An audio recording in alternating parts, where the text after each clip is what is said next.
topic for this morning is all about rational expression. Rational expression is an expression in which both numerical and denominator are polynomials.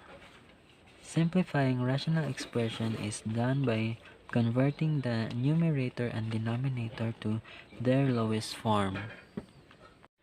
So, how to simplify trinomial rational expression? So we have here a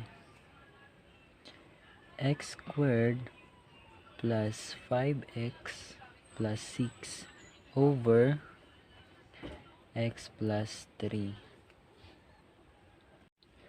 So, ang una nating gagawin, so ang dami 'di ba? Ang dami nating nakikitang x. So, ang unang-una nating gagawin is to factor the 5x plus 6. So, hanapin natin yung number na when you multiply is the answer will be 6. Then, pag i-add naman natin yung two numbers, the answer will be 5. So, ano ba yung two numbers na yun? At ano ba yung factor ni 6? So, pwedeng 6 times 1 is equal to 6. O kaya 2 times 3 is equal to 6. So, alin dito yung pag i-add mo ay the answer will be 5. So, di ba, the 2 times 3 is equal to 6.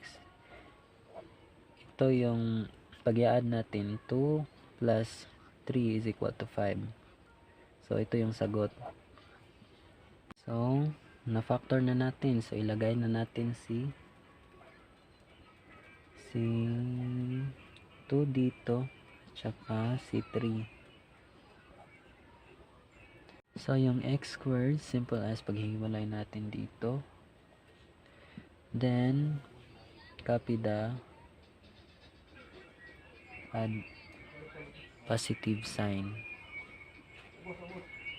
So again, the trinomial is this x squared plus 5x plus 6. Then the factor is x plus 2 is the quantity of x plus 3.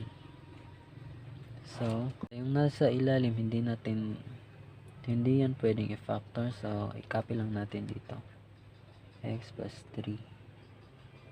And since magkapareho si x plus 3 and x plus 3, i-cancel lang natin siya.